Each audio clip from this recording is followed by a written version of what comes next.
Hidden beneath the sands of southern Iraq are small clay tablets that have been waiting quietly for thousands of years. They were shaped by the Sumerians, the first people ever to put their thoughts into writing. Among the stories they recorded is one that still raises questions today. It speaks of powerful beings known as the Anunnaki. According to these ancient texts, their influence went far beyond leadership or rule. They were believed to control life at its most intimate level, deciding who was allowed to bring children into the world and who was not. It's a claim that feels unsettling, even now, and once you hear it, it's hard to simply forget. Tonight, we're going to look at what these old texts actually tell us about families, bloodlines, and how the Anunnaki may have controlled human reproduction. Welcome. I'm really glad you're here. So, where are you right now? Lying in bed with the lights low, curled up on the couch while the house gets quiet? And what time is it for? You? Is it evening and you're winding down? Or is it the middle of the night and you can't quite sleep yet? Wherever you are, just take a moment to notice your breathing. You don't need to change it. Just feel the air coming in and going out. Your body already knows how to relax, how to let go, how to get ready for rest. You can close your eyes if you want. Notice how your body feels right now, resting on the bed or couch or chair. Your shoulders, your back, your legs, everything supported. There's nothing you have to do. Here's what makes this story so interesting, and maybe a little strange. The Sumerian tablets talk about early humans called the Adamu. They were made to work for the Anunnaki, but here's the thing. They couldn't have babies on their own. Each person had to be created individually by the Anunnaki. For a long time, humans couldn't just fall in love and start a family naturally. It was all controlled by these beings. And then something shifted. The Anunnaki changed. Humans gave them the ability to reproduce. But even then, the tablets hint that there were still rules about it. Rules about who could be with who, about bloodlines and keeping them pure. Now, people who study this stuff see it in different ways. Most experts think these are just myths, stories ancient people made up to explain why certain families had power, or why priests came from specific bloodlines. Maybe they were trying to make sense of how society worked by saying the gods set it up that way. And honestly, that makes sense. Cultures have always told stories to explain big questions about where we come from and why things are the way they are. But some researchers look at these same tablets and see something else. They notice how specific the details are, how the texts talk about creating life almost like a science experiment. They see descriptions that sound less like poetry and more like instructions. And they wonder, what if the Sumerians were trying to write down something real? What if there was a time when having children wasn't something humans just did naturally? Tonight, we'll explore both ideas. We'll look at what the tablets actually say, think about different ways to understand them, and you can decide what makes sense to you. We'll take our time with this, moving through the story slowly, the way you'd walk through an ancient ruin, gently, carefully, curious about what we'll find. If you're enjoying this, I'd really appreciate if you'd like the video and subscribe. It helps other people discover these stories, and it lets me keep creating them for you. Now, just let everything else fade away. Your breathing is getting slower on its own. Your thoughts are starting to drift. We have plenty of time together to look at this mystery from different angles, to think about what it would have been like if our ancestors couldn't choose to have families freely, to wonder what the Sumerians wanted us to know. These tablets have been waiting for thousands of years. They can wait a little bit longer while you get comfortable. Ready? Let's begin. The land breathes slowly here.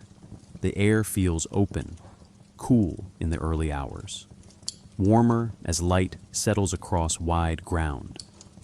Wind moves freely, without walls to slow it. When you stand in this ancient place, there are no straight paths, no borders, only earth unfolding in patient layers.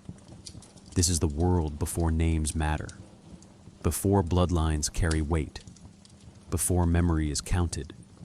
Long before cities rise, the climate shapes life quietly. Rain comes and goes in long cycles. Rivers swell and retreat without warning. Grasslands expand, then thin again. The soil feels soft beneath bare feet in some seasons, cracked and dry in others. Smell changes with the wind, damp earth after rain, dust when the heat lingers. Life adapts rather than controls. When the ground shifts beneath tectonic pressure, it does so without sound. Hills rise slowly, valleys deepen almost invisibly. Geological time moves at a pace no human mind can follow. Mountains are not obstacles yet. They are simply part of breathing earth. Perhaps this slow movement teaches early humans patience without knowing it. Long before agriculture takes hold, people move with the land. Camps form near water, then dissolve. Shelter is temporary. Belonging is fluid. Kinship grows through proximity and shared effort rather than ancestry. A child belongs to those who protect it, not to a written line. The womb is not watched. Birth arrives when it will. Stars wheel overhead every night. The sky feels enormous, untouched by smoke or light. When the moon rises, it casts pale glow across open ground. Shadows stretch gently. Night air cools the skin. Silence settles easily here. Perhaps the stars are noticed, but not interpreted yet. They are companions rather than instructions. When the seasons shift, bodies adjust. Hunger appears and fades. Movement increases when resources thin. Rest deepens when abundance returns. Reproduction follows instinct and circumstance. There is no planning beyond survival. Life continues because conditions allow it, not because authority decides. Perhaps this is the last time reproduction feels entirely natural. Perhaps freedom exists most clearly when it is unnamed. The land does not ask permission for growth. Plants seed where they will. Animals mate without record. Humans are not yet separate from this rhythm. They are participants, not managers. Long before tools become refined, hands learn texture. Stone feels cold at dawn, warm by midday. Wood splinters slightly under pressure. Fire crackles softly when fed correctly. These sensations shape understanding. Knowledge comes through touch, not abstraction. Memory lives in muscle rather than record. When the wind changes direction, it carries new smells. Distant water, dry grass, smoke from another group passing through. Awareness expands outward rather than inward. Identity is communal. Survival depends on cooperation rather than inheritance. No one claims ownership of future generations. Children arrive into a shared world. Perhaps early humans sense patterns without naming them. The return of animals, the lengthening of days, the cooling of nights. Cycles repeat quietly. There is no need yet to explain them. Observation is enough. Silence teaches without words. When storms arrive, they are not punishments. They are events. Rain drums on skin and shelter. Thunder rolls across open space. Fear appears briefly, then passes. There is no story yet to hold these forces. Experience stands alone, long before spiritual systems form. Awe exists without structure. The vastness of sky, the unpredictability of land, the fragility of life. These impressions settle deeply. Perhaps later gods will grow from this soil, perhaps not. At this stage, Wonder has no name. Stars continue their steady movement. Cosmic time flows independently of human need. Thousands of years pass without record. Geological processes continue shaping rivers and plains. Climate shifts slowly. Ice retreats, heat returns. The world prepares conditions without intention. When humans gather around fire at night, bodies relax, conversation drifts. Stories may begin, but they are personal, immediate. There is no myth of origin yet, only memory of the day. The firelight flickers softly, shadows dance. Silence returns easily between words. Perhaps this ease is what later civilizations will lose. Perhaps control begins when silence becomes uncomfortable, when explanation replaces acceptance. But here, stillness feels natural. The night does not demand meaning. It simply exists. Long before counting systems emerge, there is no reason to measure birth. Survival matters more than legacy. No one asks how many generations will follow. Life is lived in the present. The future is not owned. The rivers move quietly through open land. They carve paths slowly, patiently. Floodplains expand and contract. Silt settles. Fertility spreads naturally. The land gives without negotiation. Humans receive without claim. When dawn returns, light spreads gradually. Birds stir. Breath becomes visible in cool air. Another day begins without ceremony. Continuity feels effortless. No one records it. No one needs to. Perhaps this forgotten world holds the key to later questions. When birth becomes regulated, when lineage gains power, it contrasts sharply with this earlier freedom. Control emerges only after loss of simplicity. Authority forms where abundance must be managed. Stars fade as sunlight strengthens. The sky shifts color slowly. Another cycle completes. Another begins. Time moves forward without announcement. This is the stage being set. A world shaped by earth and sky alone. A world where reproduction belongs to nature, not rule. Soon, conditions will change. Settlement will begin. Memory will harden. Authority will grow. But for now, life continues quietly. Uncounted, unchosen, free. And from this openness, something new will eventually emerge. The morning light arrives slowly across open ground. There are no walls yet to catch it, no towers to cast shadow. The air feels cool against skin, carrying the faint smell of damp soil and grass. When you imagine this place, it feels wide and unclaimed. Sound travels easily here. Silence does not feel empty. It feels complete. Long before names are tied to ancestry, human groups move gently across the land. They follow water, follow animals, follow seasons without mapping them. Camps form where conditions allow, then loosen when they do not. Belonging shifts naturally. Identity is shaped by presence rather than descent. No one asks where a child's grandparents came from.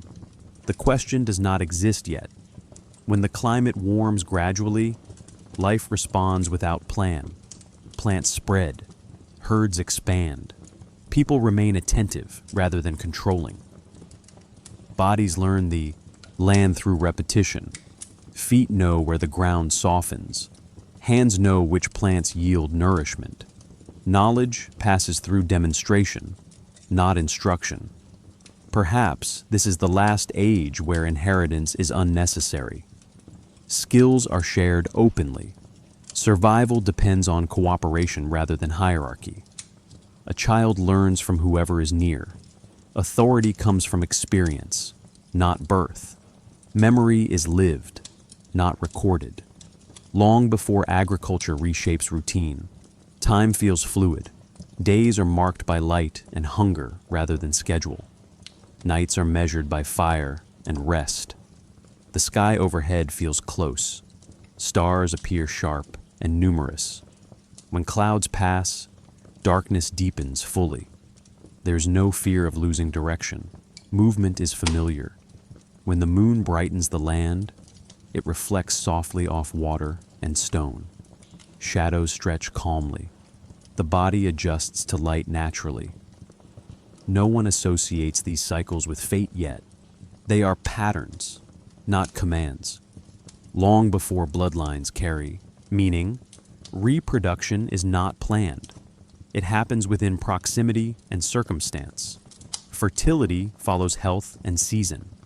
Children are welcomed because survival depends on numbers, not lineage, not inheritance, just continuation. Perhaps this is why early humans do not question who should be born.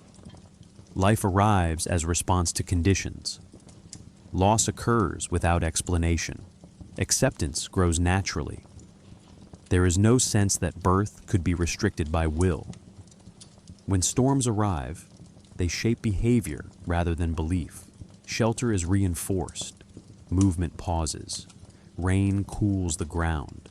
Thunder passes overhead without story. The land teaches resilience, not reverence. Long before social stratification forms, equality exists by default. Differences arise from skill, not ancestry. A strong hunter leads temporarily. An experienced gatherer guides decisions. Authority dissolves when conditions change. No one owns the future. Stars continue their slow movement. Cosmic time passes unnoticed. Generations live and fade without record. The land absorbs their presence quietly. Footprints disappear. Fires leave ash. Nothing remains permanent. When groups meet, exchange occurs. Knowledge shared. Resources traded. Children observe. Relationships form. Identity expands through contact rather than blood. No boundary defines who belongs fully. Perhaps this fluidity feels unsafe to later societies. Perhaps certainty emerges when memory must be protected. But here, uncertainty is simply part of living. No one expects stability beyond the season. Long before counting systems appear, there is no reason to number people. Growth is not measured. Decline is felt immediately. Population adjusts naturally. There is no surplus to manage, no scarcity to regulate artificially. When night deepens, the sound of insects fills the air. Fire crackles softly. Conversation drifts and fades. Silence returns easily. Bodies rest without anticipation of tomorrow's demands. The present is enough. Perhaps early humans sense the fragility of life more clearly because it is not abstracted. Loss happens close. Birth happens close. There is no distance created by record or rule. Experience remains intimate. Long before myth formalizes belief, awe exists quietly. The sky feels vast. The land feels alive. But there is no structure imposed yet. Wonder does not need explanation. It is felt, then released.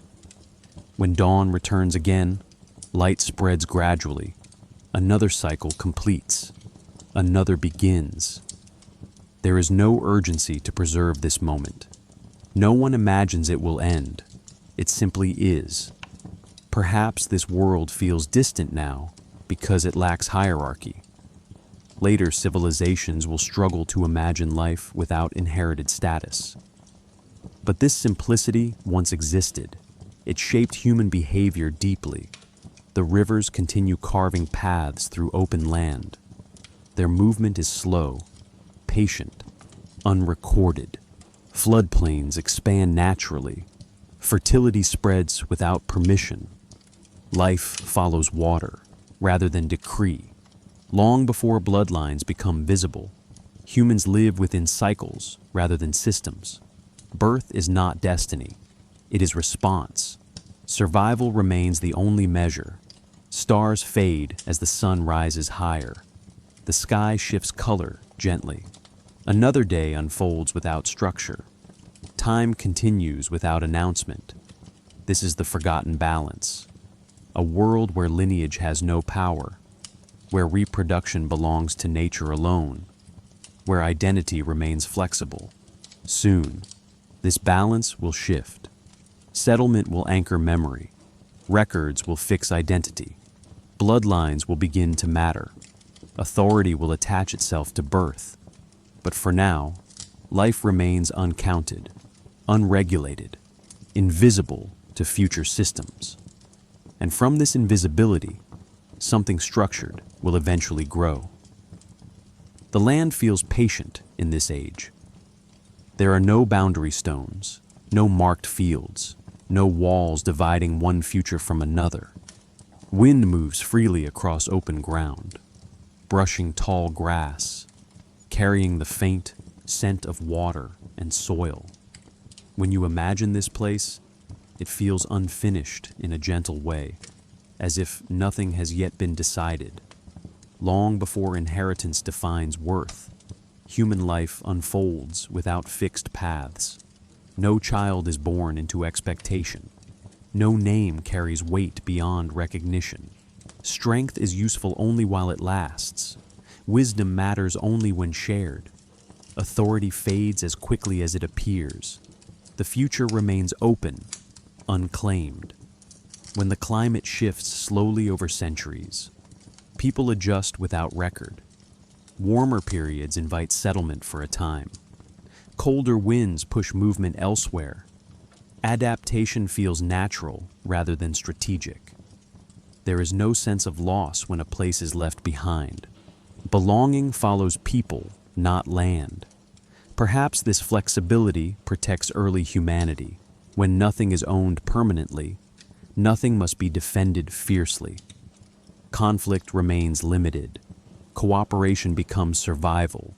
Children learn by watching, not by inheriting roles. Skill is earned daily, not assumed at birth. Long before written memory fixes identity, knowledge lives in motion. How to follow herds, how to read weather, how to treat wounds. These lessons pass through gesture and repetition. There is no archive to consult. The body becomes the record. Memory fades when unused, and that feels acceptable. When births occur, they are not planned or restricted. Fertility rises and falls with health and season. Infants are cared for collectively. Loss is mourned openly, without explanation. No one asks why one child lives and another does not. There is no framework yet to assign cause beyond circumstance. Stars continue their steady paths above. The sky feels immense, indifferent, yet strangely comforting. When clouds part, constellations appear crisp and numerous. There is no story attached to them yet. They are markers of night, not destiny. Cosmic time passes quietly overhead. Long before surplus exists, there is no need to calculate future generations. Food is gathered for now. Shelter is built for now. The idea of legacy does not yet shape behavior. Death is not feared as disappearance. It is part of movement, like migration. Perhaps this is why early humans feel deeply present. Attention remains on immediate needs. The past lives in story. The future remains abstract. Anxiety has little room to grow. Life is uncertain, but not overwhelming. When rivers flood, they reshape the land without apology. Water spreads across plains, deposits fertile silt, then retreats. Humans respond by moving or waiting. There is no attempt to control flow yet. Nature leads, people follow. Long before hierarchies form, equality exists through limitation. No one can store excess for long. No one can claim ownership of another's labor. Status dissolves quickly because conditions change. Power cannot accumulate easily. Birth does not grant advantage. When night falls, firelight gathers people together. Faces glow softly. Conversation drifts between memory and silence. Stories may be told, but they are personal. A successful hunt, a difficult journey, a moment of danger survived. No origin myths yet, no divine commands. Perhaps this absence of grand explanation allows calm, when nothing must be justified, nothing must be defended. Life feels immediate rather than symbolic. Meaning arises through action rather than belief.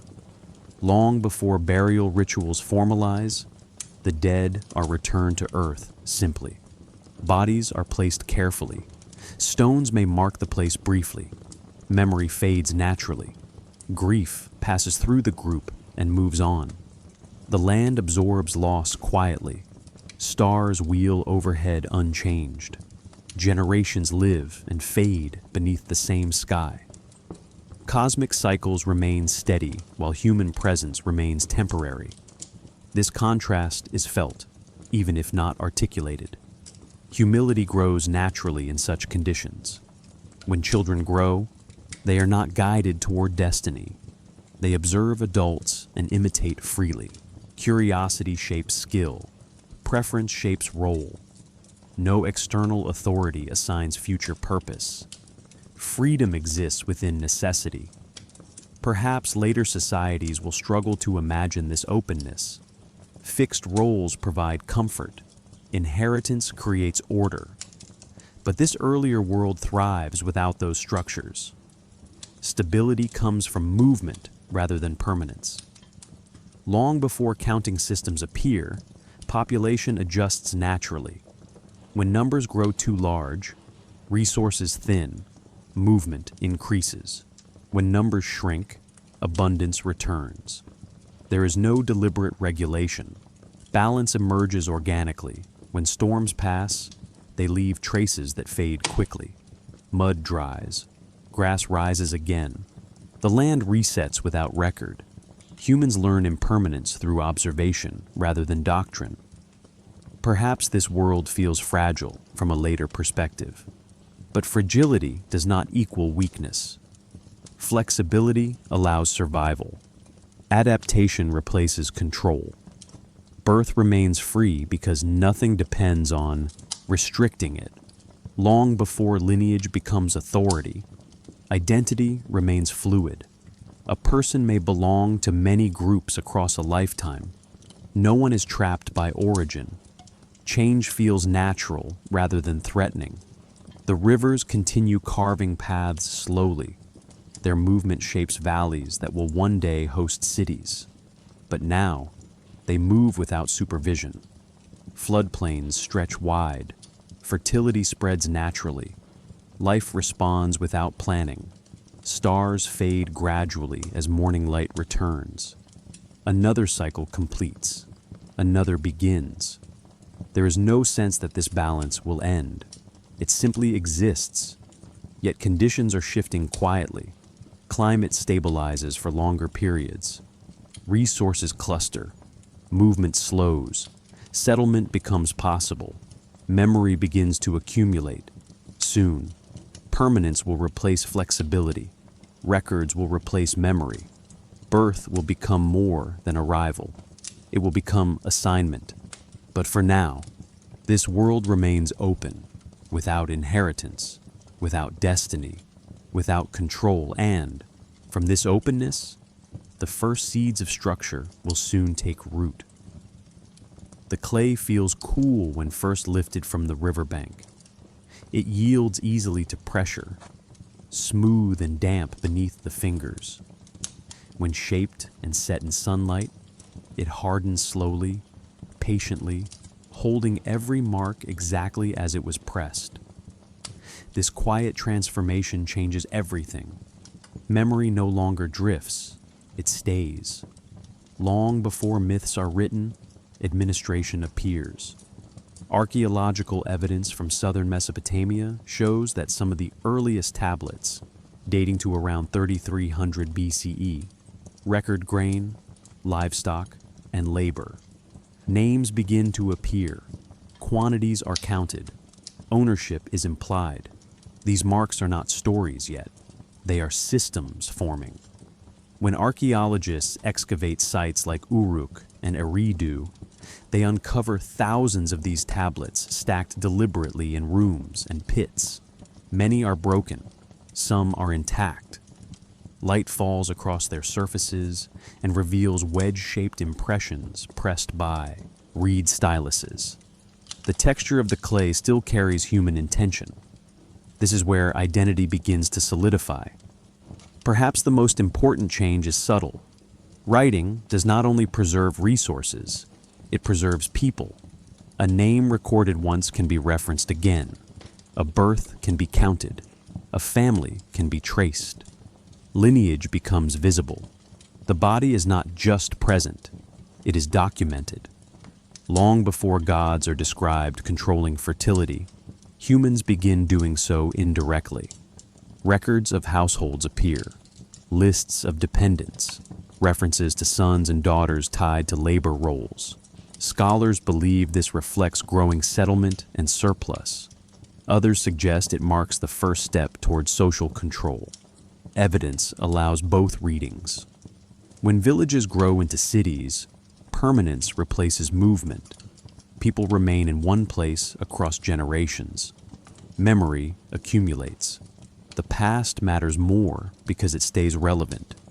Birth now affects future distribution of land and work. The womb becomes connected to planning. Perhaps this is why reproduction begins to feel different. When children inherit roles, birth is no longer only survival. It is continuity of system. The child is not just a life, but a future position. Writing makes this possible. Clay becomes authority. Sensory traces remain vivid. The smell of wet clay, the warmth of drying tablets in sun, the faint scraping sound of stylus on surface. These sensations repeat daily for scribes. Routine forms around record keeping. Over time, the system feels natural. Long before explicit laws appear, custom is enforced quietly through documentation. Who belongs to which household? Who works where? Who receives rations? Birth determines access. These records are calm, unemotional, yet powerful. Perhaps no one notices the shift at first. Writing feels helpful, efficient, necessary, but once identity is fixed, it cannot drift freely again. Memory becomes external. Authority becomes abstract.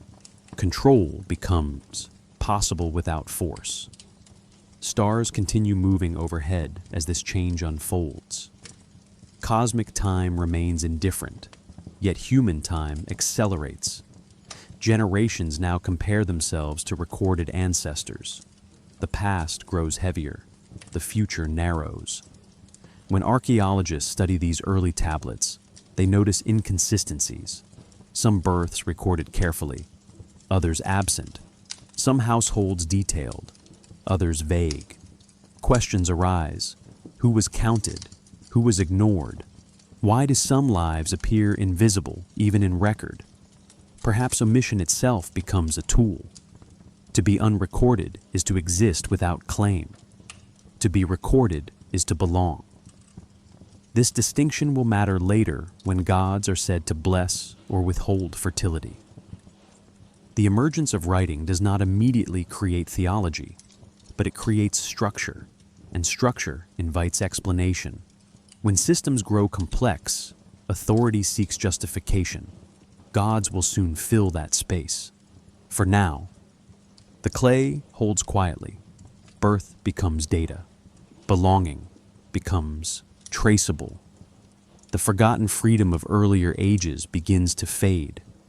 And from these first records, a larger story will soon emerge, where administration meets myth, and memory begins to look upward for sanction. The morning light settles softly over the plain. The air feels still and cool. Clay walls hold the night's calm. Somewhere nearby, water moves slowly through reeds. This is a world that has begun to pause. Movement no longer follows only hunger or weather. Something new has entered human attention. Observation has turned inward. Long before gods are said to rule directly, the archaeological record begins to change tone. Tablets still count grain and labor, but new symbols appear alongside them. Names of deities surface without explanation. They are written as if already known. Scholars notice this quiet confidence. The gods arrive fully formed in the record.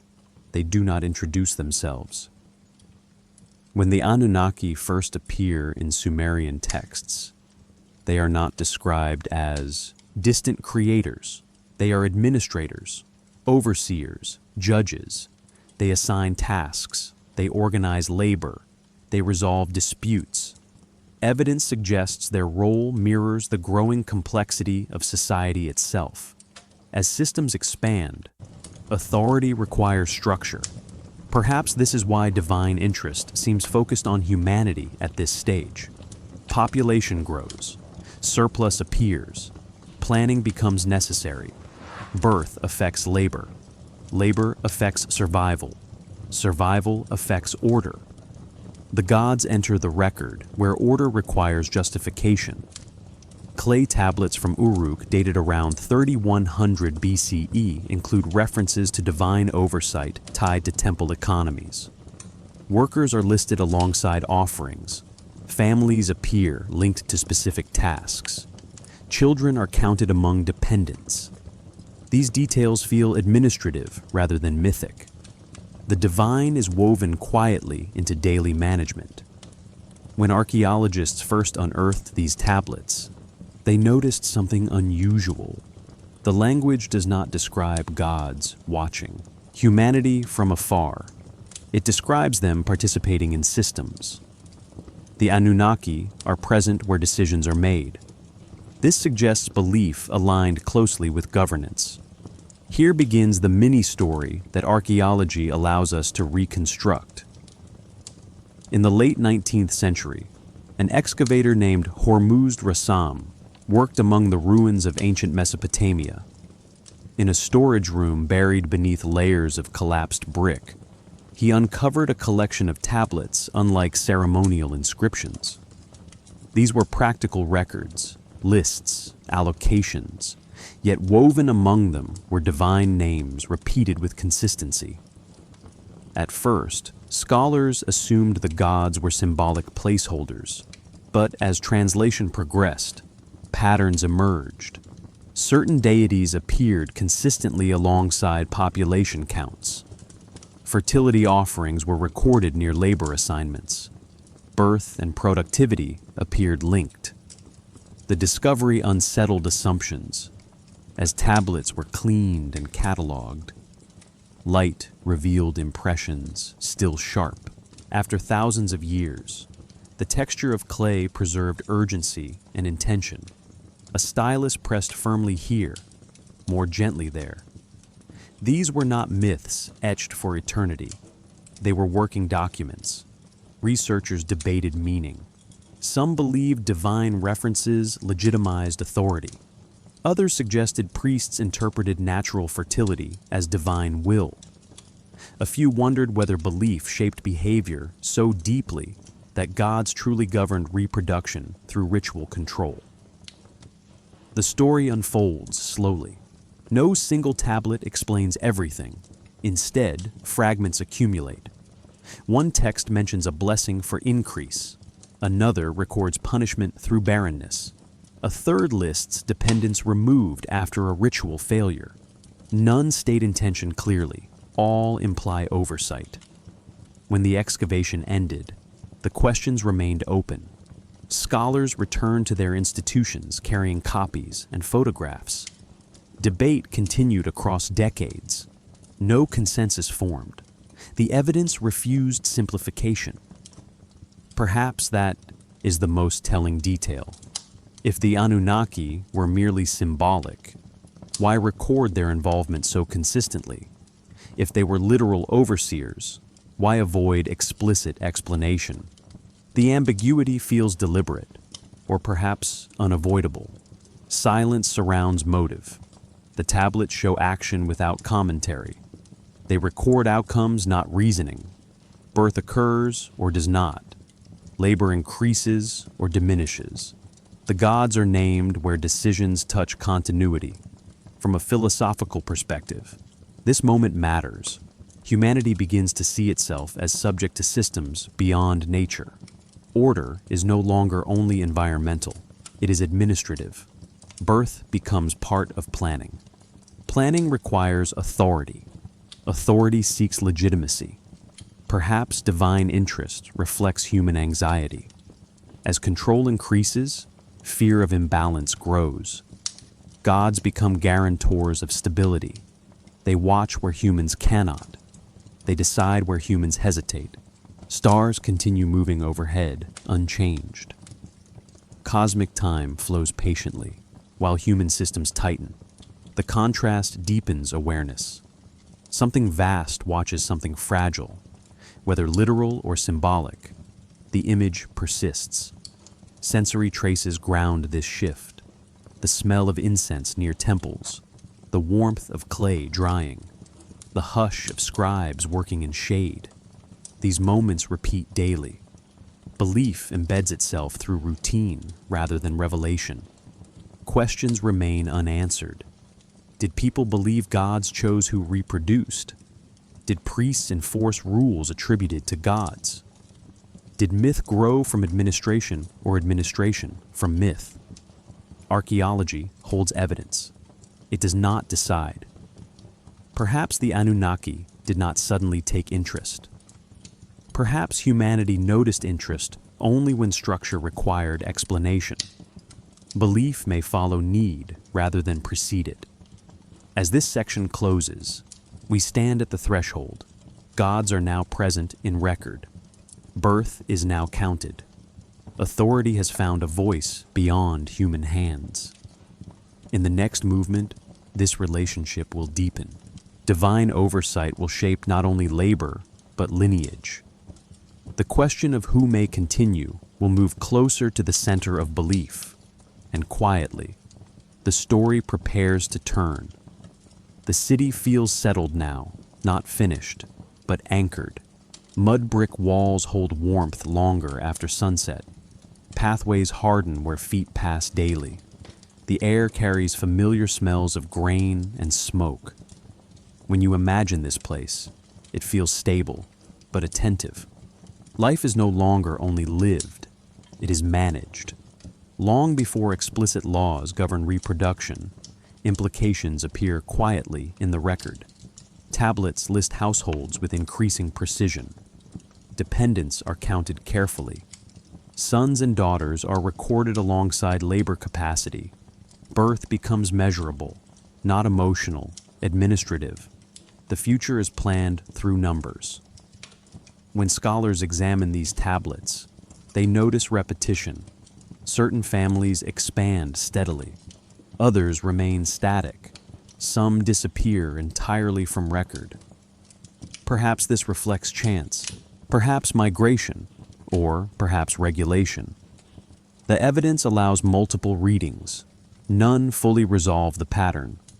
The Anunnaki appear consistently at points where continuity matters. Offerings to them accompany requests for increase. Ritual language surrounds fertility. When births are plentiful, gratitude is recorded. When they are not, fault is assigned. The divine becomes explanation where human planning fails. Perhaps this is where reproduction begins to feel conditional. When success depends on order, order depends on predictability. Predictability requires oversight. Birth is no longer only response to season, it becomes part of balance. Long before medicine explains fertility, ritual fills the gap. Priests conduct ceremonies timed to calendars. Incense burns at specific hours. Words are spoken carefully. Silence follows. The womb becomes symbolic space. The body becomes site of negotiation. Sensory details anchor these practices. The feel of cool stone beneath kneeling bodies. The soft echo of chant in enclosed courtyards.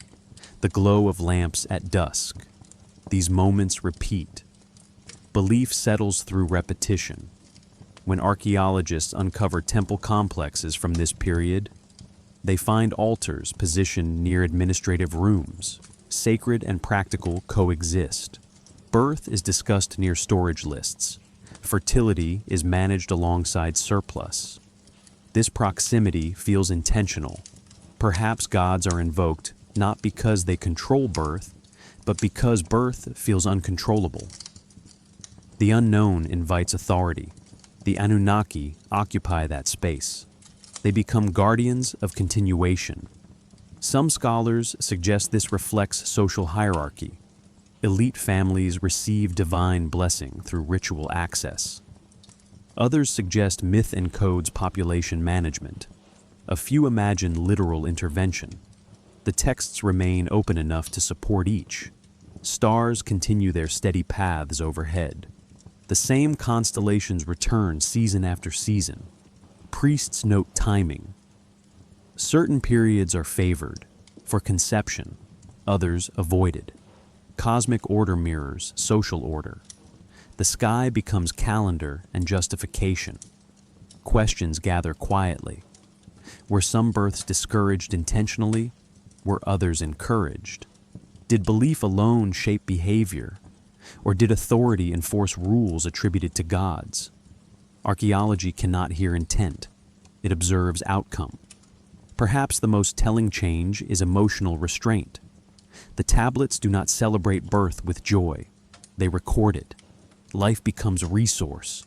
Continuation becomes duty. The child is not just loved, it is expected. When you pause here, notice how calm this feels. Control arrives without violence. Regulation arrives through routine. No decree announces change. It unfolds gradually, almost invisibly. Long before decline appears, tension builds quietly. Systems require maintenance. Rituals multiply. Precision increases. When balance feels fragile, oversight intensifies. The Anunnaki's role deepens as confidence wavers. Silence plays a role here. After rituals, after records, stillness follows. The gods do not speak loudly. Their will is inferred. Interpretation becomes power. Those who interpret guide continuation. Perhaps this is where fear enters gently. Not panic, responsibility. When birth affects order, mistakes feel costly. The future weighs heavier. Freedom narrows. The land itself responds to human density. Fields require irrigation. Water must be managed. Population growth strains balance. Regulation feels necessary. Divine oversight provides comfort. When night settles, the city quiets. Lamps dim. Stars emerge unchanged. Cosmic time remains patient. Human systems feel small beneath it. This contrast deepens humility. We may never know whether people believed gods literally chose who reproduced. We may never know whether restriction was symbolic or enforced. But we can see that birth became meaningful in new ways. It mattered beyond family. As this section closes, the emergence phase completes. Writing, settlement, divine authority, and reproduction intertwine. The stage is set for a civilization at its height, ordered, impressive, and constrained. In the next movement, we will step into that golden age, a world where systems function smoothly, where belief stabilizes daily life, where control feels like harmony, and beneath that harmony, something quieter waits. The city breathes in rhythm now. At dawn, the air feels cool against skin, carrying the scent of damp earth and baked brick. Light spreads slowly across rooftops clustered close together. Footsteps echo softly in narrow streets. Fires awaken one by one. This is a place that knows itself. Nothing feels hurried. Nothing feels uncertain. Imagine standing at the edge of the city as morning begins. You see walls rising low and wide, not for display, but for continuity. Paths curve gently rather than cutting straight lines. Water channels glimmer faintly as they guide the river's gift inward. Everything here has purpose. Everything has a place. Long before midday arrives, daily routines unfold. Bakers knead dough with practiced hands. Children move between doorways carrying small tasks. Animals are guided calmly through streets already shaped by their passage. No movement feels wasted. Repetition has refined behavior. Stability has become habit. At the center rises the temple complex. Its stepped form catches sunlight differently at each level. Stone feels warm by afternoon. Shade gathers beneath overhangs. Priests ascend slowly. Pace matters. Breath is measured. Offerings are carried carefully. Grain, oil, cloth. These are not gifts of excess. They are acknowledgments of order. The Anunnaki are present here, not as voices, but as assumption. Their authority does not need constant declaration. It is embedded in routine. Laws reference them. Kings rule through them. Birth records reflect their favor. Order feels sanctioned. That feeling shapes every interaction. Imagine a scribe seated in a quiet corner of the temple courtyard. Clay rests on his lap. The stylus presses gently, then lifts. Each mark matters. Names are written with care, family lines traced, dependents counted. The future becomes visible through his hands. Authority flows quietly. This civilization has mastered coordination. Irrigation systems extend outward like veins. Water reaches fields at measured intervals. Gates open and close at set times. Storage rooms are sealed and counted. Mathematics governs exchange. Writing sustains memory. These achievements are not celebrated loudly. They are lived daily. Stars become guides rather than mysteries. Priests observe their movement carefully. Certain stars mark planting seasons. Others signal ritual days. Astronomy is not curiosity here. It is maintenance. The sky reinforces order already present on the ground. When night arrives, lamps glow softly inside homes. Voices lower. Meals are shared. Families gather within defined spaces. Roles feel clear. Expectations understood. Children are taught where they belong, not through force, but through repetition. Birth now carries direction. Perhaps this is the height of harmony. Systems function smoothly. Authority feels stable. Divine favor feels reliable. The city prospers, yet subtle tension hides beneath efficiency. Control requires constant attention. Balance feels delicate. Imagine a household approved by temple authority. The parents rise before dawn. They follow prescribed rituals. Their union is recognized, their children recorded. Blessings are spoken, responsibility rests heavily. Continuation is duty as much as joy. Not all households share this certainty. Others remain unrecorded. Their lives proceed quietly at the edges of system. They work, they contribute, but lineage does not elevate them. Silence marks their future.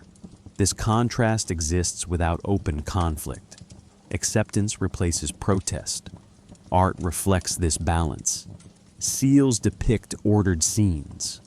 Gods stand above, humans in calm arrangement. There is no chaos shown, no struggle. Everything appears aligned. This visual language reinforces belief. Order feels natural when repeated. Stars continue their slow paths overhead. Cosmic time mirrors social time.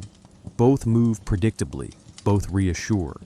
The sky becomes witness rather than mystery. Its constancy comforts those beneath it. Philosophically, this age reveals something essential. Humans seek stability when systems grow complex. Divine authority offers reassurance.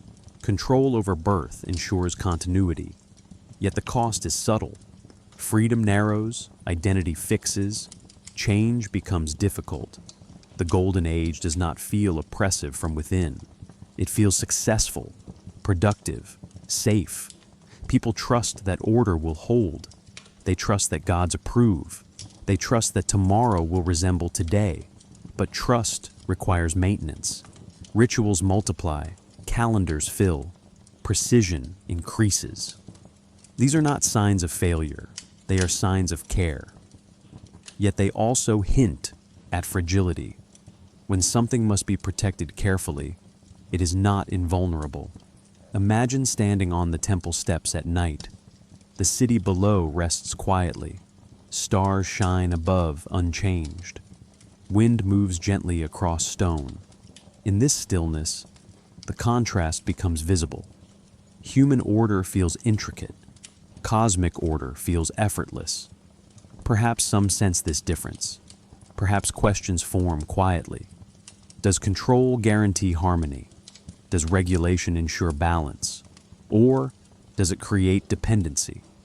These thoughts are not recorded. They remain internal. For now, the golden age holds.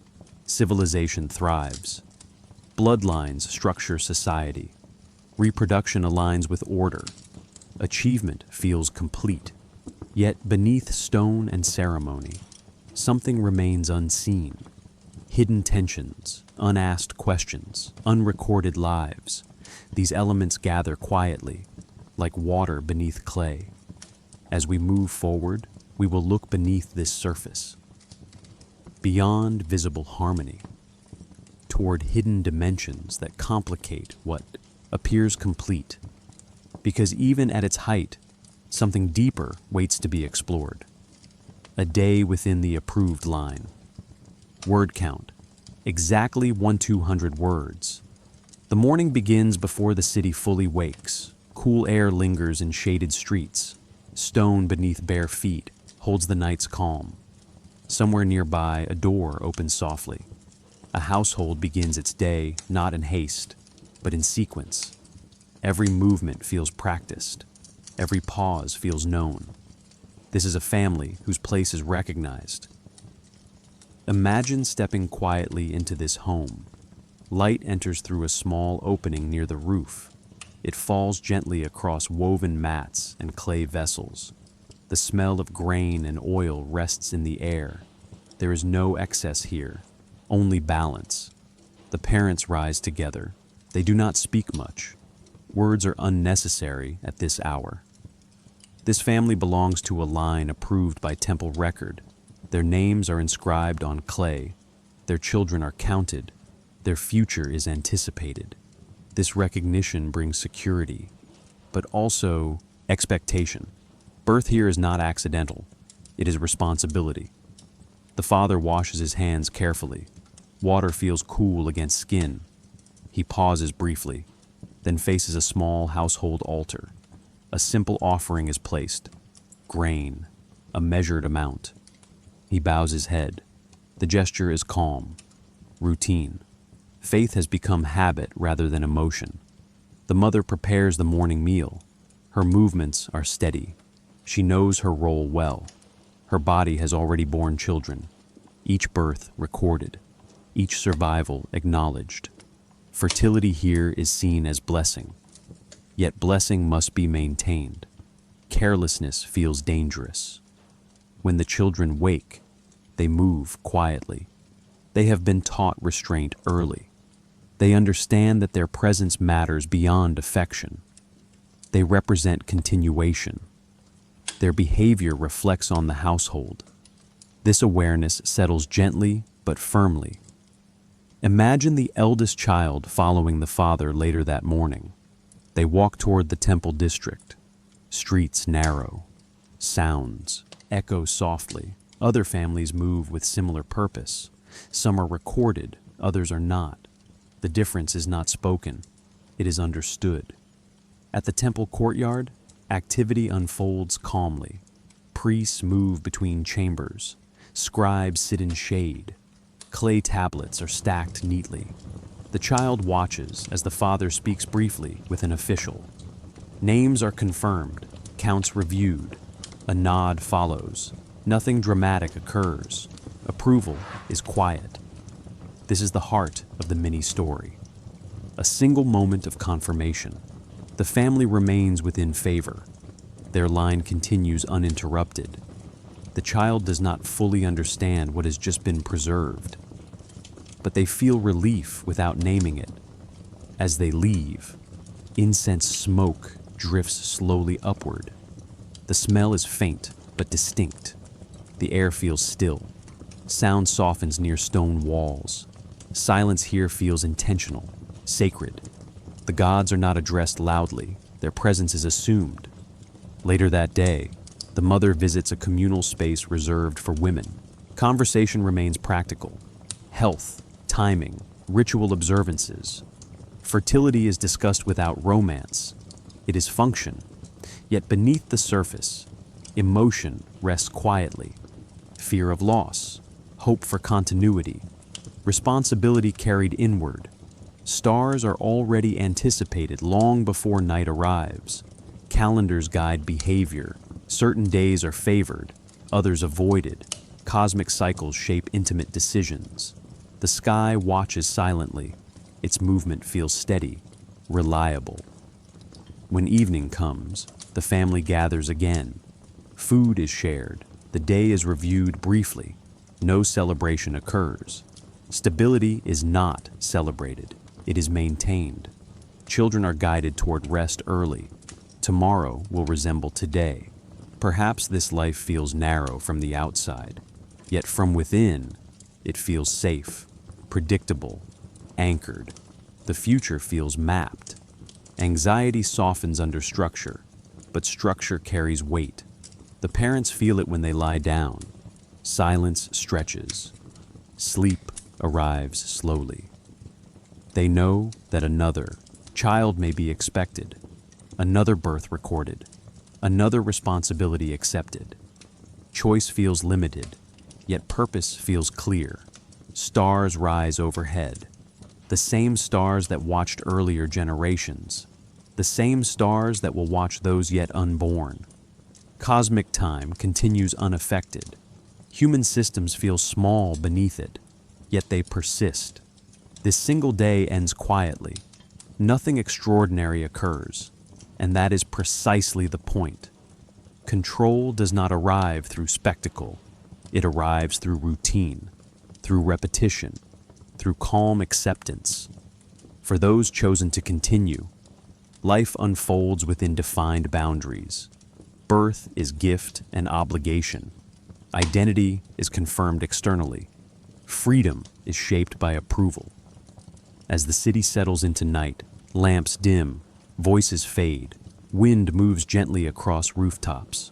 Somewhere a child breathes evenly in sleep, their future already partially written. Yet beyond these walls, other lives continue differently, unrecorded, unapproved, invisible to tablets.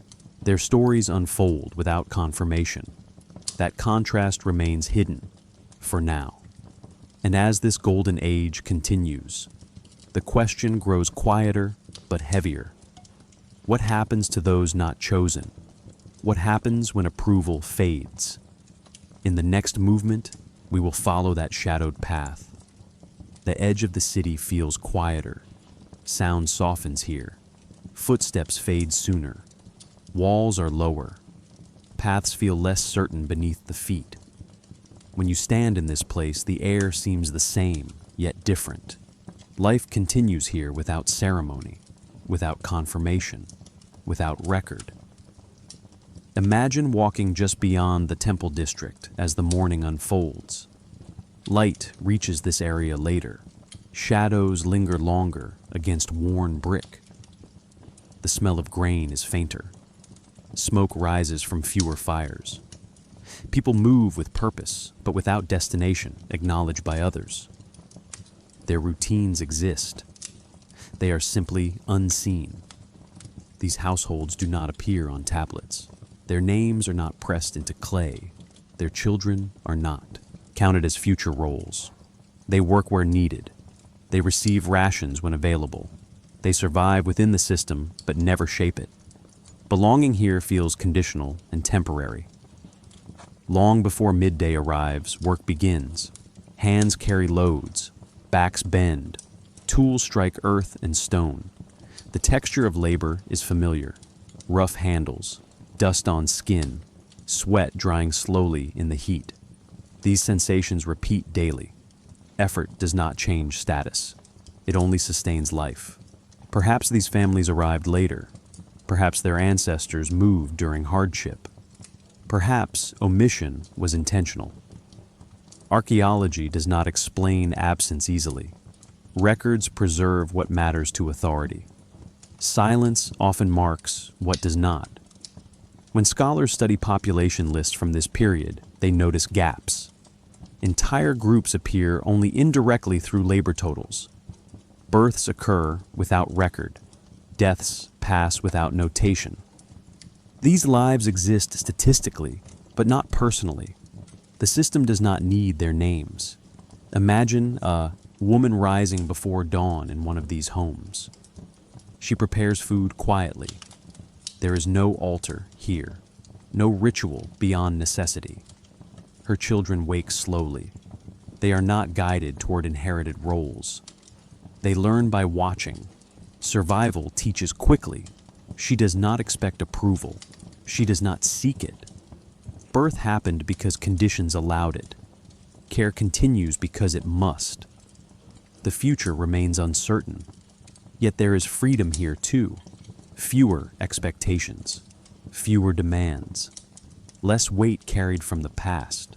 Stars still shine overhead at night. The same stars seen from the temple steps. Cosmic time does not distinguish status. The sky remains patient. It watches all lives equally. This contrast feels important. Human systems divide. The universe does not. When evening comes, these families gather quietly. Food is shared simply. Conversation stays practical. Tomorrow will resemble today unless conditions change. No one plans generations ahead. Memory remains short by necessity. Perhaps this is why fear feels different here. Loss hurts deeply, but briefly. Hope is modest. Life stays close to the present moment. The system offers little protection, but it also demands little allegiance. Archaeological remains from these areas appear sparse. Structures are smaller, materials reused, artifacts are functional. Beauty exists only where time allows. Scholars sometimes overlook these zones, yet they hold half the story. When we speak of golden ages, we often mean visible achievement, monuments, records, harmony. But harmony for some may mean exclusion for others. Balance achieved through control creates edges where freedom survives quietly. Imagine a child from this area watching the city center from a distance. They see movement, ceremony, order. They sense difference without understanding it. They know only that paths diverge early. At night, the city glows faintly in the distance. Lamps mark importance. Darkness surrounds the edges. Silence feels deeper here. Not sacred, just quiet. Perhaps some prefer this quiet. Perhaps others resent it. Archaeology cannot hear emotion clearly. It infers from pattern, and the pattern shows separation without violence, control through record rather than force. The Anunnaki appear absent here. Their names are not invoked daily. Rituals are minimal. Faith exists but feels distant. Gods matter most, where order must be justified. Here, life just happens. Stars rise again. The same constellations return. Cosmic cycles continue. Human divisions feel temporary beneath that vastness. Yet for those living now, divisions shape every day. This world exists alongside the approved one. Two realities sharing space. One recorded, one fading between lines. Both real, both human. As time passes, pressure grows. Systems tighten. The gap widens. Those within order rely on control. Those outside rely on adaptability. This contrast will not remain stable forever. Change approaches quietly. systems that exclude too much strain themselves. Balance demands adjustment. As we move forward, we will look beneath these visible divisions, toward beliefs and symbols that attempt to explain control, toward hidden dimensions where meaning is sought beyond record. Because even in a golden age, some lives remain unseen, and unseen lives carry truths that written history often misses. Something hidden waits beneath the surface. The temple courtyard feels cooler in the early hours. Stone holds the night's calm. Incense smoke rises slowly and then drifts sideways with the faintest wind. Voices are low here. Footsteps soften. When you stand in this place, the air itself seems to encourage patience. Nothing is rushed. Nothing is forced. Even prayer moves gently. Long before people describe gods choosing who may reproduce, they describe gods influencing fertility. The evidence appears in hymns and ritual texts. It also appears indirectly in administrative records, where offerings are linked to increase. Scholars believe these references reflect human attempts to explain unpredictable outcomes. Others suggest they encode a system where fertility was managed through ritual and permission. When Sumerian mythology speaks of divine power, it often uses simple language. Blessing, withholding, opening, closing. These words appear repeatedly across texts. Fertility is described as something that can be granted or taken. The womb becomes a symbolic threshold. The seed becomes gift. The child becomes result of favor. Perhaps this is where reproduction begins to feel conditional rather than natural. When a society depends on predictable labor, births matter. When births matter, anxiety grows around them. When anxiety grows, authority is invoked. The divine becomes the highest authority available. Imagine a couple approaching the temple during a specific season. They walk slowly through narrow streets. Their hands carry a small offering, grain or oil measured carefully. They do not ask for luxury. They ask for continuation. The air smells faintly of smoke and clay. Their steps sound quiet on packed earth. They enter the courtyard and wait. Priests do not promise outcomes. They follow procedure. They wash hands. They speak formulas learned through repetition. The couple listens. Silence follows. The gods do not answer directly. Meaning must be inferred through signs. This uncertainty does not create panic. It creates discipline. When scholars study these rituals, they notice how fertility is tied to order. Certain days are favored. Certain stars are observed. Calendars guide intimacy indirectly. Conception becomes part of cosmic timing. The sky watches silently as human bodies follow cycles marked above. Stars rise each night unchanged. Venus appears and disappears in predictable rhythm. The moon grows and thins again. These movements offer comfort. They repeat. They are reliable. Humans align hope with that reliability. Perhaps fertility feels more secure when matched to cosmic pattern. Yet unpredictability remains. Some pregnancies fail. Some children die. Some households remain without heirs. In such moments, texts often describe divine displeasure. A ritual performed incorrectly. An offering insufficient. A vow broken. Responsibility returns to humans. If fertility is controlled by gods, then humans must maintain favor. This structure reinforces hierarchy. Those with access to priests and rituals can seek divine blessing formally. Those without access remain outside. Control over fertility becomes social control as well. The gods are invoked, but human systems manage who can request their attention. Perhaps the Anunnaki functioned as a language of authority more than a literal mechanism. When a priest declares that fertility is granted, the statement becomes binding. When a scribe records birth as result of blessing, the record becomes proof. Belief shapes reality through structure.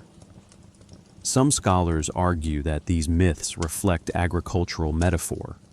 Soil is womb, seed is life, rain is blessing, drought is withholding. Humans translate this pattern into the body. Others suggest the body itself became governed like a field, managed, timed, regulated. Evidence allows both. Imagine the texture of clay tablets recording offerings for fertility. The stylus presses into damp surface. Marks deepen. The tablet dries warm under sunlight. The record becomes permanent. A request is now visible. A ritual is now documented. The family line becomes part of system. Silence surrounds these records. They are calm, not emotional. Fertility is treated as function. Yet behind the calm, one can sense longing, fear, hope. These emotions remain unspoken. The system requires restraint. Perhaps the gods were not just watchers of birth because humans needed them not to be. Watchers do not help. Authority does. By imagining gods as gatekeepers of fertility, society creates explanation and control simultaneously. Questions remain unresolved. Were priests regulating reproduction through marriage, rules? Were certain unions discouraged? Were births among lower classes recorded differently? Did myth arise from these practices or justify them afterward? We may never know fully. Still, today, archaeologists uncover new fragments. A hymn here, a ritual instruction there. Translation changes meaning subtly. A single sign may shift interpretation from metaphor to instruction. Mystery persists because language is partial and context uneven. Philosophically, this moment reveals a deep human pattern. When life feels uncertain, humans seek structure. When structure grows, humans project it upward. The divine becomes mirror of our systems and our fears. Fertility becomes sacred because it is fragile and essential. As evening arrives, the temple quiets. Incense burns lower, shadows gather, stars appear above the courtyard walls. The same stars witnessed earlier ages of freedom. Now they witness regulation. The sky does not judge. It watches patiently. The golden age continues for now. Systems hold, rituals function. Birth is blessed and counted, yet dependence grows. When fertility requires permission, then autonomy fades. When autonomy fades, questions deepen. Something hidden remains beneath these practices. Why does the system need so much reassurance? Why do rituals multiply? Why does silence feel heavier than before? These questions do not resolve. They wait. And as we move forward, we will begin to look beneath the surface of order, toward the hidden dimensions where symbols and stars and rituals intertwine, and where the mystery grows deeper, not louder. The night settles with unusual softness here. Stone cools evenly. Footsteps fade into hush. When you stand within the temple precinct after dusk, the air feels composed, patient, as if waiting. Lamps glow faintly and then dim. Above it all, the sky opens wide, steady, indifferent, and precise. Long before scholars spoke of astronomy as science, builders oriented sacred spaces with care. Walls do not face randomly. Doorways open toward specific horizons. Altars align with rising points of familiar lights. Evidence suggests intentional placement repeated across generations. The pattern feels deliberate, though explanation remains quiet. When modern researchers map these orientations, they notice consistency. Certain temples face east toward seasonal dawns. Others mark the heliacal rise of Venus. Measurements repeat within narrow tolerances. Stone and brick were set with attention that exceeds chance. Perhaps these alignments anchored ritual timing. Perhaps they mirrored cosmic order believed to govern life. Imagine standing at first light during a specific season. The sun lifts exactly between two constructed edges. Shadow retreats in measured way. Silence holds as light touches stone. This moment would repeat each year, reliable, comforting. The sky participates in architecture. Some scholars believe these alignments served agricultural calendars. Others suggest they marked ritual, windows tied to fertility rites. A few imagine deeper symbolism. The womb of the city aligned to the body of the sky. Birth mirrored sunrise. Continuation echoed return. Hidden beneath visible structures lie foundations built with surprising precision. Excavations reveal layers carefully leveled. Drainage channels run unseen. Load-bearing designs distribute weight evenly. These techniques require planning and shared knowledge. They imply coordination beyond simple trial. Perhaps this technical competence fed belief. When people witness stone obey calculation, they trust systems. When systems appear reliable, they invite sanctification.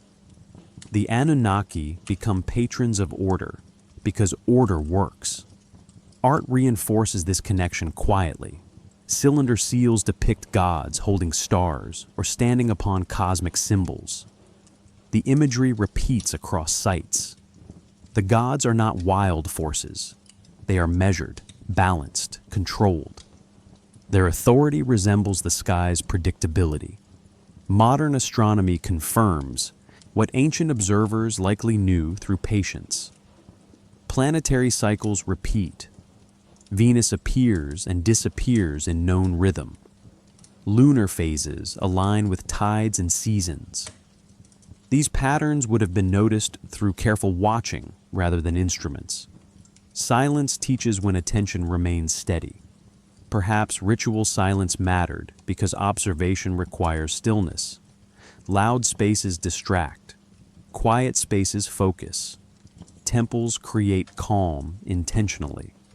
The unseen becomes perceptible only when noise fades. Geological studies add another layer. Stone sourced from distant areas appears in select structures. Transport required coordination. Choice of material mattered. Texture mattered.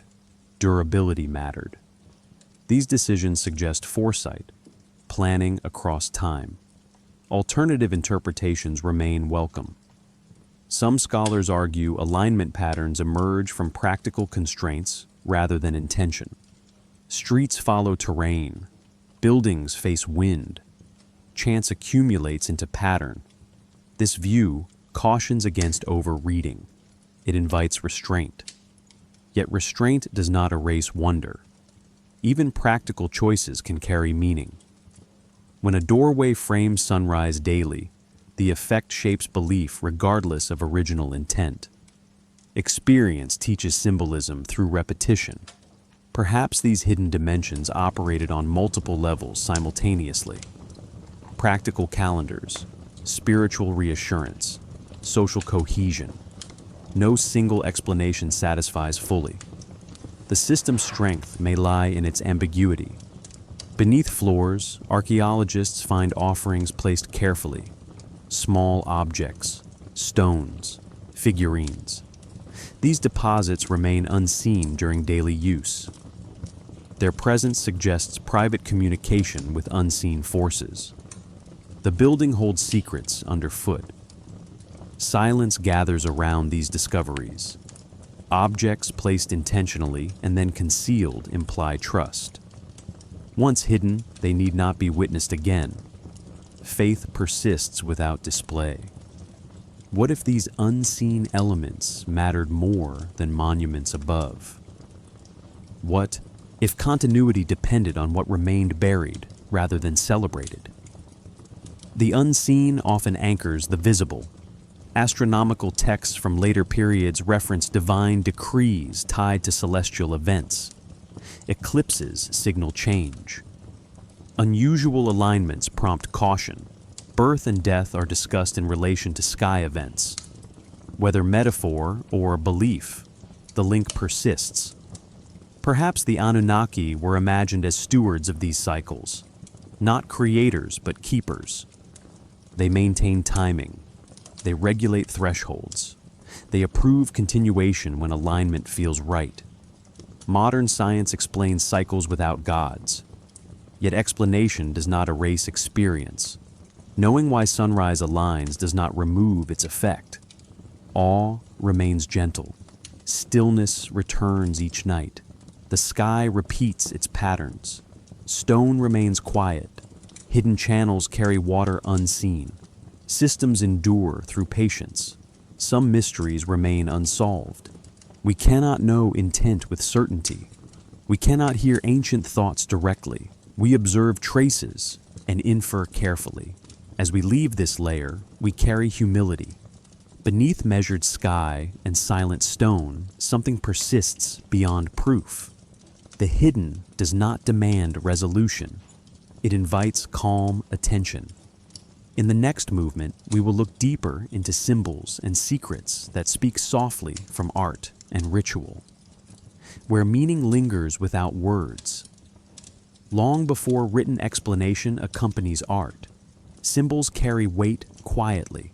Sumerian seals and reliefs depict scenes repeated across centuries. Gods stand taller than humans. Stars hover above them. Lines connect sky to earth. These images do not explain themselves. They assume recognition, meaning lived before language fixed it. Perhaps the most persistent symbol is elevation. The divine always appears above, on mountains, on platforms, on step structures. Height becomes metaphor. Authority rises not through force, but perspective. To look up is to acknowledge order. To carve upward is to imagine continuity. When modern scholars examine these images, they notice consistency rather than narrative. Art does not tell stories here. It reinforces structure. The same motifs appear again and again. Wings, horned crowns, radiating stars. These elements suggest role rather than personality. The Anunnaki are not characters, they are functions. What if these symbols were less about belief and more about memory? What if art served to remind viewers of rules already accepted? The image does not persuade, it reinforces. Repetition becomes instruction. Hidden beneath these symbols lies another layer: absence. Certain scenes never appear. There is no depiction of chaos, no rebellion, no divine uncertainty. Everything feels composed, controlled. The silence of conflict may be intentional. Silence itself becomes symbol. Empty spaces around figures draw attention. Stillness frames authority. The gods do not act dramatically. They simply are. Their presence feels constant rather than active. Perhaps this is how control becomes gentle. When authority feels inevitable, resistance fades. Birth controlled through ritual feels less invasive when framed as cosmic balance rather than command. Art inside temples often remains unseen by most people. Inner chambers hold carvings few would enter. Why decorate hidden spaces? Perhaps the act of carving matters more than the audience. Meaning resides in intention, not display. Modern archaeology reveals pigments beneath faded surfaces. Color once filled these spaces softly.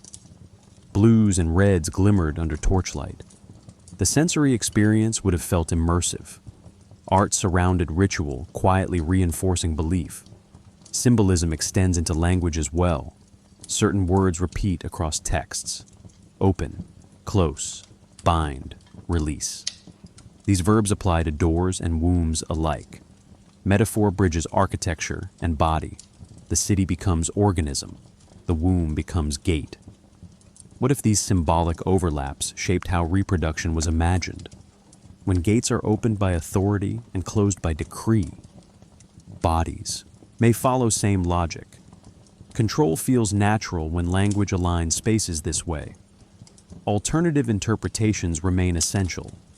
Some scholars argue symbols reflect mythic storytelling rather than social regulation. Others see them as cosmological diagrams. A few caution against projecting modern concerns onto ancient art. Each view holds value, yet symbolism does not require conscious intent to influence behavior. Meaning emerges through repetition. Seeing the same image daily shapes expectation without instruction.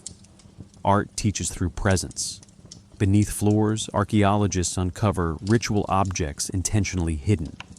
Figurines placed face down, seals broken deliberately.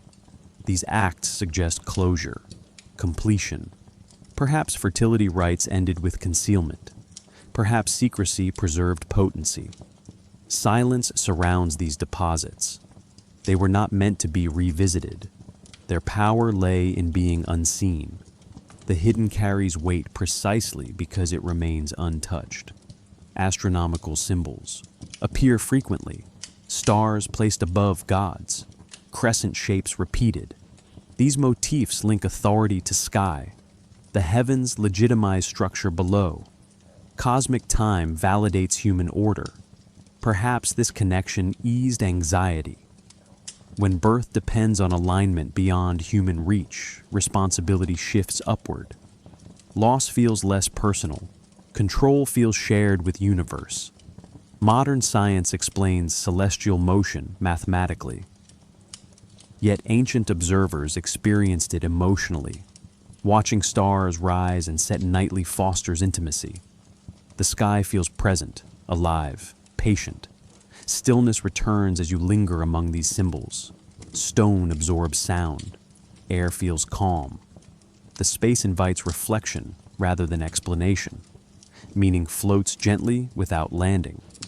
Some mysteries remain unsolved. Why certain symbols dominate. Why others vanish. Why secrecy surrounds specific rites. We may never know fully. Context fades with time. What remains is impression, a sense that authority was communicated softly, through image rather than decree, through silence rather than proclamation. As we move deeper, the hidden becomes more pronounced. Beneath symbols lie technologies and techniques that still puzzle modern minds. Precision without blueprint, coordination without record. The next movement will explore those unseen skills. The quiet knowledge that shaped stone and system alike. Where mystery persists not because of ignorance, but because intention was never meant to be spoken aloud. The stone feels heavier than expected. When you rest your hand against it, the surface is cool, smooth in some places, rough in others. These textures tell a story without sound. They speak of tools long gone, of hands that learned through repetition, of knowledge passed quietly from one generation to the next. Nothing here announces itself as advanced, yet everything works. Long before formal engineering texts exist, structures rise with remarkable precision. Walls remain level across long distances. Platforms bear enormous weight without collapse. Drainage channels slope at consistent angles unseen once construction finishes. Archaeologists measure these features carefully. The results surprise even modern builders. Perhaps the most striking detail is consistency. Techniques repeat across cities separated by time and distance. Brick sizes match standards. Mortar ratios recur. Foundations align predictably. This implies shared knowledge, not limited to one place or moment. Training existed. Transmission occurred. Hidden beneath visible floors lie layers carefully prepared. Gravel beds compacted evenly. Clay leveled and dried before placement. These steps require patience. Rushing would cause failure. Builders understood material behavior intimately. Stone and earth responded to their touch because they listened. What if this quiet mastery contributed to belief in divine oversight? When structures endure floods and centuries, people trust the order behind them. Reliability invites sanctification. The Anunnaki become patrons of knowledge because knowledge works. Lost technologies are not always complex machines. Sometimes they are methods, techniques refined through experience rather than formula. The ability to mix materials correctly, the sense of timing during curing, the feel of alignment judged by eye. These skills vanish easily when not recorded. Modern science attempts reconstruction. Experiments replicate brick production. Load tests analyze distribution. Results show ancient builders achieved efficiency without modern tools. This does not require supernatural explanation, but it does inspire respect. Alternative interpretations flourish here. Some imagine advanced lost knowledge shared selectively. Others propose simple trial and error over generations. A few suggest symbolic exaggeration in later myth. Each view acknowledges achievement while differing on origin. Perhaps the most intriguing aspect is integration. Architecture aligns with ritual. Technology supports belief. Drainage protects temples. Platforms elevate symbols. Practical and sacred merge seamlessly. The separation modern minds expect does not exist here. Silence surrounds these structures now. Wind moves gently across ruins. Sand settles into cracks slowly. Stillness reveals endurance. The stones have waited patiently for centuries. They do not demand explanation. Astronomical considerations reappear here as well. Certain structures align with cardinal directions precisely. Surveying without instruments requires observation and patience. Builders watched shadows lengthen and shorten. They marked points carefully. Time became tool. What if this attentiveness shaped worldview? When patience yields accuracy, belief in order strengthens. When order persists across time, trust deepens. The unseen processes matter more than visible effort. Beneath floors, archaeologists find construction offerings. Small objects placed intentionally at foundation points. These acts blend technology and ritual.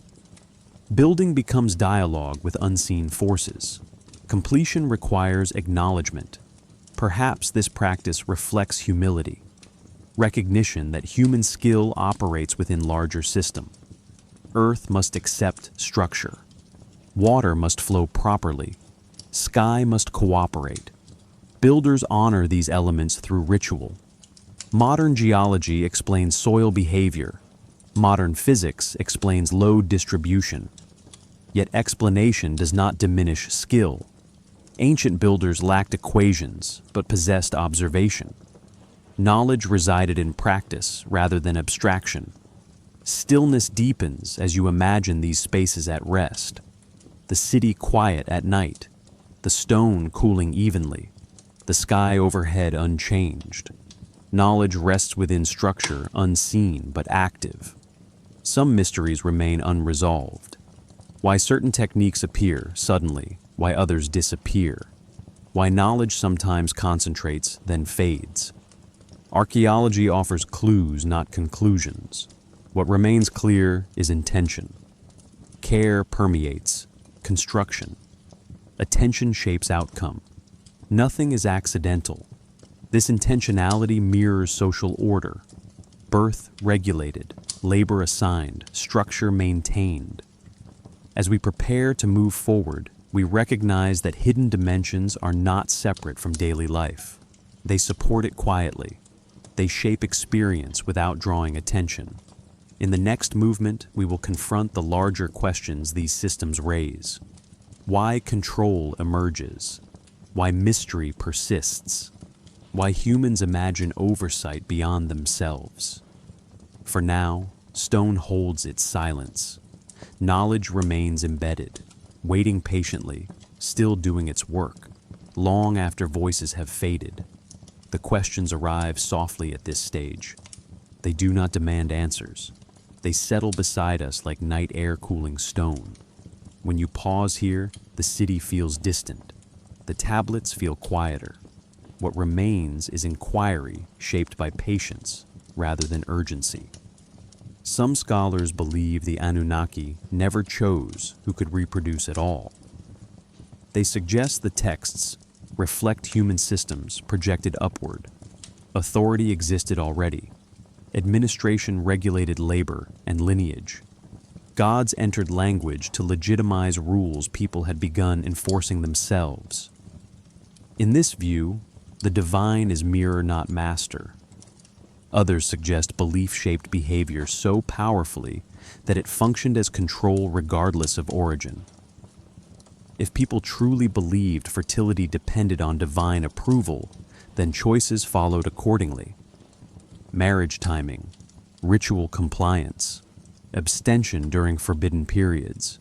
Control emerged without enforcement. Faith did the work. A few imagine something more literal.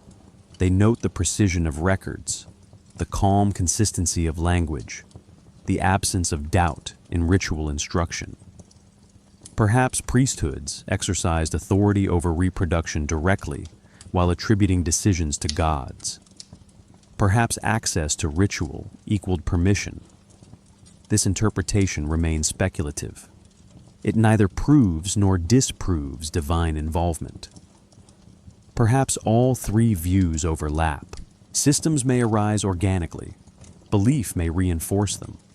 Authority may guide behavior quietly. Reality rarely fits single explanations. Complexity feels more honest. When we look beyond Mesopotamia, similar patterns appear. In ancient Egypt, fertility tied to Ma'at and cosmic balance. In Mesoamerica, reproduction aligned with calendrical cycles. In early China, lineage followed ritual propriety. Across cultures, birth becomes regulated where societies grow complex. Perhaps this reflects universal response to scale. We may never know whether people experience this regulation as restriction or reassurance. Texts do not record feelings clearly, they record outcomes. Archaeology reconstructs pattern, not emotion. Silence remains. Some scholars believe myths encode social memory.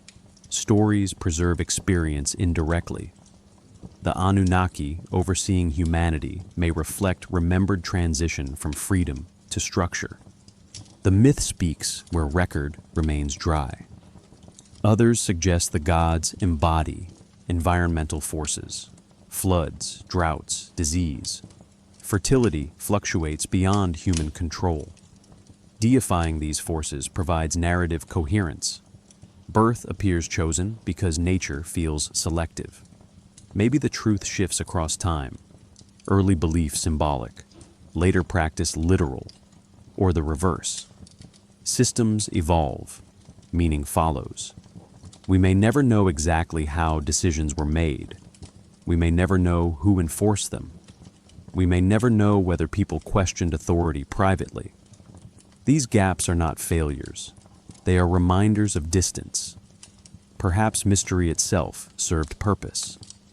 When outcomes remain uncertain, obedience strengthens. When reasons remain unclear, interpretation becomes power.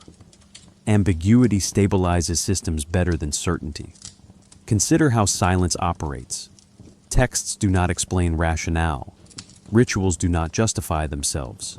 Authority rests in repetition. This quiet confidence reduces conflict. People adapt. Modern perspectives seek clarity. Ancient systems thrived on acceptance. This difference matters. Judging the past through modern expectation distorts understanding. Perhaps the most important question is not whether gods chose who could reproduce, but why humans framed the question that way. Why place continuity beyond ourselves? Why seek permission from sky? Maybe humility lies beneath it, recognition that life exceeds control. Even with systems and rituals, birth remains uncertain. Gods carry that uncertainty gently. We may never know whether the Anunnaki were believed to intervene directly. We may never know how many lives were shaped by these beliefs. We may never know how many resisted quietly. History preserves structure, not dissent. Still, the patterns invite reflection. Control appears where scale demands it. Myth arises where explanation comforts. Ritual grows where anxiety gathers. Perhaps mystery holds value precisely because it resists closure. It allows multiple truths to coexist. It invites patience. It softens judgment. As we move forward, we will hold these theories together without forcing resolution. The story does not require an answer to continue. Understanding deepens through restraint.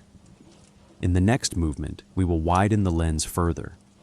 We will ask why such questions persist across civilizations. Why the idea of chosen continuation returns again and again. For now, let the uncertainty rest. Let the questions breathe. Mystery remains companion rather than obstacle. The question lingers longer than the cities themselves. It survives collapse. It moves quietly from one culture to another. When you listen closely, you hear it repeating beneath different languages and landscapes. Who decides who continues? Who carries the future forward? The question does not fade. It adapts. Some scholars believe this persistence reflects a shared human anxiety. Birth connects present to future directly. It carries hope and risk equally. When societies grow large and complex, unpredictability becomes uncomfortable. Control offers relief. Even imagined control can soothe uncertainty. Others suggest the question arises whenever humans confront limits. We can build cities. We can store food. We can map stars. Yet we cannot guarantee life. Fertility remains partly beyond reach. Mystery fills that gap. Gods become guardians of what resists management. Perhaps this is why similar patterns appear globally. In ancient India, lineage followed ritual purity. In early Rome, family lines were regulated through law and priesthood. In Polynesian societies, genealogies determined sacred status. Different systems, same concern. Continuity matters. We may never know whether these parallels indicate shared origin or shared psychology. Human experience may naturally generate similar responses. Birth demands explanation because it shapes survival. Some imagine ancient knowledge lost deliberately. Others believe simplicity masked complexity. A few suggest stories preserve echoes of encounters misunderstood later. These ideas remain speculative. They invite wonder, not certainty. Perhaps the most compelling explanation is simplest. Humans tell stories to live with uncertainty. Myth allows us to place fear somewhere manageable. When gods decide outcomes, responsibility lifts slightly from human shoulders. Grief becomes bearable. Loss becomes meaningful. Silence plays a role here too. Not everything was spoken openly. Some knowledge remained restricted. Some questions discouraged. Control often hides behind quiet acceptance. Mystery protects authority by resisting challenge. We may never know how much was believed and how much was performed. Ritual can operate without conviction. Belief can exist without enforcement. These states overlap fluidly. Modern science replaces gods with mechanisms. Genetics explains inheritance. Medicine explains fertility. Statistics predict outcomes. Yet the question persists in new forms. Who decides access? Who receives care? Who carries lineage forward? Systems change. Anxiety remains. Perhaps this continuity reveals something gentle. Humans seek meaning rather than dominance. Control emerges not from cruelty, but from desire to protect fragile futures. When we judge ancient systems harshly, we forget context. Survival required coordination. Scale demanded structure. Mystery softened edges. We may never know whether the Anunnaki were gods or metaphors or memories. We may never know how literally people understood their role. We may never know how much freedom existed beneath structure. These unknowns remain. Yet mystery itself offers value. It slows us down. It invites humility. It prevents easy conclusions. In accepting what we cannot know, we connect more honestly with the past. Perhaps that is why these stories endure. Not because they answer questions, because they keep asking them gently. As this section closes, we allow uncertainty to remain present, not as frustration, as companion. The unknown holds space for reflection. In the next movement, we will follow how these stories survived beyond their original world, how memory carried them forward through collapse and rediscovery, how the past still speaks softly today. The question does not end. It waits patiently. When the cities quieted, the stories did not vanish. Walls crumbled, canals filled with sand, names faded from daily speech. Yet memory traveled differently. It slipped into myth. It hid in ritual. It waited in stone and clay beneath the surface. After the decline of Sumerian cities around 2300 BCE, much knowledge dispersed. Successive cultures inherited fragments. Akkadians translated myths. Babylonians preserved hymns. Assyrians copied tablets carefully. Memory survived through repetition rather than originality. Even now, ancient names echo faintly. Enlil, Enki, Inanna. The Anunnaki shift roles and meanings. They become ancestors, judges, symbols of authority. The idea persists even as context changes. Still today, archaeologists uncover new tablets from sites long buried. Each fragment adds nuance. A single sign may change interpretation. Translation evolves slowly. Patience matters. Knowledge returns gradually. Modern rediscovery begins in the 19th century. Excavators like Austin Henry Layard and Hormuzd Rassam dig carefully through mounds that appear ordinary. Beneath them, libraries emerge. Thousands of tablets rest stacked as if awaiting return. The moment of rediscovery feels quiet rather than dramatic. Clay lifted gently. Signs brushed clean. Silence surrounds the first reading. Words written millennia ago breathe again. Even now, scholars debate interpretation. New technologies scan tablets without touching them. Digital archives connect fragments across continents. Still today, questions outnumber answers. Progress feels slow, appropriate. Stars above excavation sites remain unchanged. The same sky watched ancient scribes and modern archaeologists alike. Time folds gently. Oral tradition preserved themes beyond writing. Stories of gods. Deciding fate appear in later myths worldwide. Memory does not require accuracy to persist. Meaning adapts. Perhaps that is the legacy. Not certainty. Continuity. Questions carried forward. As listeners, we participate in that chain. By wondering. By listening. By refusing to rush resolution. The past lives when approached gently. The story continues in us. Now we return slowly to where you are. The room feels quieter. Breath steadies. The weight of the day eases. The ancient world recedes gently without leaving emptiness behind. Stone still rests beneath sand. Tablets still sleep in darkness. Wind still moves across ruins softly. Nothing rushes toward conclusion. Stars remain where they have always been. They watch without judgment. They shine without instruction. Cosmic time flows patiently beyond human concern. Some mysteries endure. They do not ask to be solved. They ask to be held. You do not need answers tonight. Understanding can rest. Curiosity can soften. The past does not demand resolution to remain meaningful. Imagine wind passing through tall grass where cities once stood. Imagine stone warming under morning light. Imagine silence settling again after voices fade. The Anunnaki, the cities, the questions, they drift gently back into memory. What remains is stillness, and that stillness continues, quietly, endlessly, just as it always has.